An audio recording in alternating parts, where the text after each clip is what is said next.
Cartoon بچوں کے اخلاق و کردار کو تباہ کرنے کا ذریعہ۔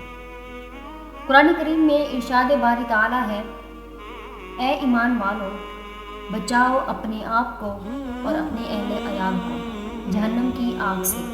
ہر ماں کی اپنے بچوں سے بے شمار امیدیں وابستہ ہوتی ہیں کہ ان کے بچے بڑے ہو کر ایک کامیاب انسان بنیں اور دنیا و آخرت کی کامیابی سے ہمکنار ہوں، اور اسی مقصد کے تحت اکثر بہنوں کی ساری جدوجہد، علم، اوقات اور سرمایہ کا اولین مرکز ان کا اپنا گھر ہوتا ہے۔ دنیاوی کامیابی کے لیے دن رات تگ و دو کی جاتی ہے۔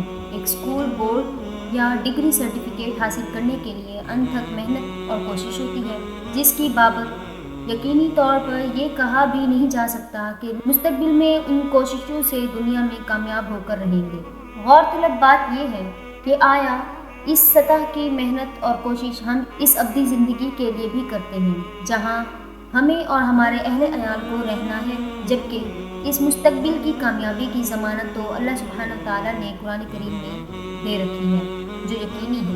رسول اللہ صلی اللہ علیہ وسلم نے ارشاد فرمایا، ہر بچہ دین فطرت پر پیدا ہوتا ہے، یہ اس کے والدین ہیں جو اسے یہودی یا عیسائی بنا دیتے ہیں۔ رسول اللہ صلی اللہ علیہ وسلم کی اس حدیث کو مد نظر رکھیں اور سوچیں کہ ہمارے بچے دنیا و آخرت میں کس مقام کو پاتے ہیں۔ اس کی ساری ذمہ داری والدین کی تربیت کی بنیاد پر ڈال دی گئی ہے۔ سب سے پہلا سوال یہ اٹھتا ہے کہ بچوں کی تربیت کا یہ کام کس عمر سے شروع کیا جائے۔ اس ضمن میں نبی کریم صلی اللہ علیہ وسلم کی اس حدیث کو سامنے رکھیں کہ ایک صحابہ رضی اللہ تعالیٰ عنہ نے حضور اکرم صلی اللہ علیہ وسلم سے اپنے چھوٹے بیٹے کی تربیت کے لیے ہدایات کی درخواست کی۔ آپ صلی اللہ علیہ وسلم نے ارشاد فرمایا، بچے کی عمر کیا ہے؟ اس پر وہ صحابی رضی اللہ تعالیٰ عنہ فرماتے ہیں، 1 سال۔ آپ صلی اللہ علیہ وسلم نے ارشاد فرمایا، تم نے بہت دیر کر دی۔ آج ماہرین نفسیات کا کہنا ہے کہ ابتدائی 2 سال ذہن کے نشو و نما کے لیے انتہائی اہم ہیں۔ ان 2 سالوں میں بچوں میں 50% ذہانت تشکیل پا جاتی ہے اور 8 برس کی عمر تک پہنچنے تک 80% ذہن کی نشو و نما مکمل ہو جاتی ہے۔ یعنی 2 سال کی عمر کا عرصہ، جو کہ بچوں کی سب سے زیادہ ناسمجھی کا دور سمجھا جاتا ہے کہ اب بچوں کے لیے سنجیدہ ہوا جا سکتا ہے، تب تک تو بچے اپنے ذہنوں میں بہت کچھ اخذ کر چکے ہوتے ہیں۔ لہٰذا بچوں کی 8 برس کی عمر کے لیے اس عرصہ میں ہم ان پر جتنی محنت کریں، جتنا زیادہ انہیں سکھا سکیں سکھا دیں، ان کی تربیت کر سکیں کر دیں۔ پختگی کی عمر میں اس محنت کے نتائج ظاہر ہوں گے انشاءاللہ۔ جس اسلامی کردار کی تشکیل ہم بچوں میں کرنا چاہتے ہیں، اس کی بنیاد ہی کلام اللہ ہے۔ بچوں کو تلاوت قرآن، آیات کے حفظ اور ان کا مفہوم اور قرآن کے احکامات پر عمل کرنے کا طریقہ سمجھائیں۔ قرآن کی تلاوت و تفہیم کا شوق ان میں پیدا کریں۔ بچوں کو ساتھ لے کر بیٹھیں اور خود آیات پڑھ کر ان کے معنی سمجھاتی جائیں۔ اخلاقیات کے مختلف پہلو سے انہیں واقف کروائیں اور یہ بات ان کے ذہن نشین کرتی جائیں کہ قرآن کریم تمام زندگی کے لیے ہدایت نامہ ہے، جس کی طرف انہیں زندگی کے تمام حالات و معاملات میں رجوع کرنے کی عادت ہو جائے۔ اخبارات و رسائل۔ ذہن کو بنانے یا بگاڑنے میں اخبارات و رسائل کا بھی بہت اہم رول ہے۔ بچوں کو اچھی، صاف ستھری، معلوماتی اسلامی کتابوں کے مطالعے کی عادت ڈالیں اور اس عادت کی بھرپور حوصلہ افزائی کریں۔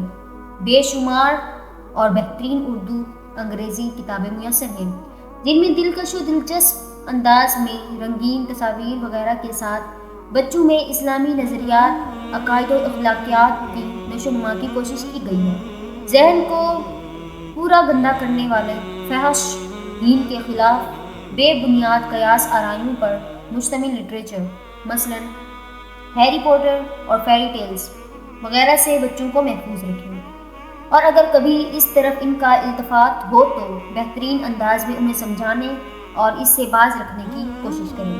ان کے لیے کتابیں ایسی ہوں جن سے روح و ذہن کو غذا مل سکے۔ کارٹونز جنہیں غیر مضر سمجھا جاتا ہے اور جن کے دیکھنے میں کوئی قباحت محسوس نہیں کی جاتی، ان کے انتہائی حیرت انگیز، افسوسناک انکشاف ہوتے ہیں۔ والٹ ڈیزنی کے تیار کردہ کارٹونز، مکی اینڈ ڈول، ٹوم اینڈ جیری وغیرہ، جنہیں دیکھ کر بچے تو کیا بڑے بھی محسوس ہوتے ہیں۔ ان کارٹونز کے ذریعے فحش خیالات و رجحانات کو غیر محسوس طریقے سے عام کرنے کی کوششیں کی جا رہی ہیں۔ ساتھ ہی کثرت سے کارٹونز دیکھنے والے بچوں میں یہ مشاہدات ہوئے ہیں کہ ان میں اکثر بچے کاہلی کا شکار ہوتے ہیں۔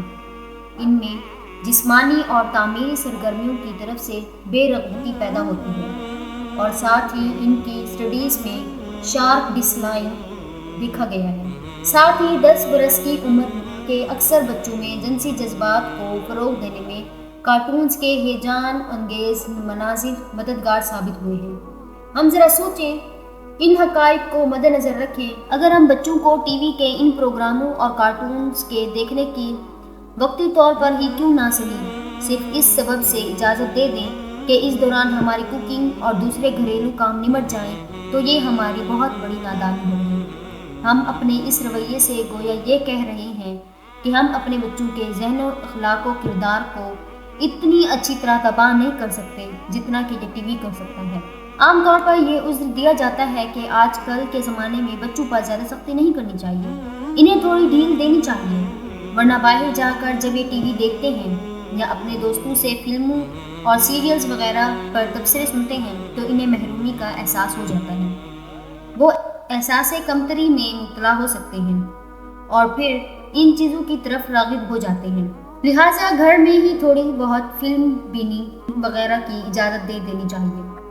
ہماری یہ سوچ گویا اس طرح کی سوچ و فکر ہے کہ ہمیں اس بات کا اندیشہ ہے ہمارے بچے گھر سے باہر بآسانی دستیاب زہر کھا سکتے ہیں، کیوں نہ ہم تھوڑا زہر انہیں گھر میں ہی میسر کروا دیں۔ ہمیں یہ بات اچھی طرح سمجھ لینی چاہیے کہ اسلام ہر زمانے اور تمام حالات کے لیے مکمل دین ہے، اس میں کسی کمی بیشی کی ذرا بھر بھی قطعی ضرورت نہیں۔ دوسرے یہ کہ جتنی ڈھیل ہمارے لیے موزوں تھی وہ اللہ سبحانہ وتعالیٰ ہمیں دے چکے ہیں۔ اب اس ڈھیل یا روایت کے دائرے کو ہم اپنی دانست میں وسیع کرنا چاہیں تو اس کی تباہ کاریوں کے ذمہ دار ہم خود ہیں۔ ہمیں ہمارے بچوں کے ذہنوں اور ان کے کردار کو اتنا پختہ اور اتنا مضبوط بنانا ہے کہ گھر کے پاکیزہ ماحول سے باہر اگر کوئی برائی دیکھے تو ان میں کشش محسوس کر کے اس کی جانب راغب ہونے کی بجائے برائی کو برا جان کر نہ صرف خود اس سے بچیں بلکہ دوسروں کو بھی اس سے رکنے والے بن جائیں۔ بے شک ٹی وی اور انٹرنیٹ کا استعمال تعلیم، معلومات اور دین کے بہترین مقاصد کے لیے بھی کیا جا سکتا ہے، لیکن اس ضمن میں یہ احتیاط ضروری ہے کہ ہم بچوں کو ٹی وی یا انٹرنیٹ کے استعمال کی اجازت اپنی موجودگی میں ہی دیں۔ ٹی وی وغیرہ کے مضر اثرات سے بچوں کے ذہنوں کو آلودہ ہونے سے محفوظ رکھ کر دیکھیں کہ ان کی تعمیری سرگرمیوں، کھیلوں اور خاص طور پر اسلامی نشو و نما میں کس قدر حیرت انگیز اضافہ ہو سکتا ہے۔ جتنا ہو سکے اپنے بچوں کو کارٹونز اور ان جیسے مختلف فحشات سے محفوظ رکھیں اور ان کو قرآن پاک کی طرف، اسلامی واقعات کی طرف لائیں تاکہ ان میں اسلام اور دین کے لیے محبت اور جستجو پیدا ہو سکے۔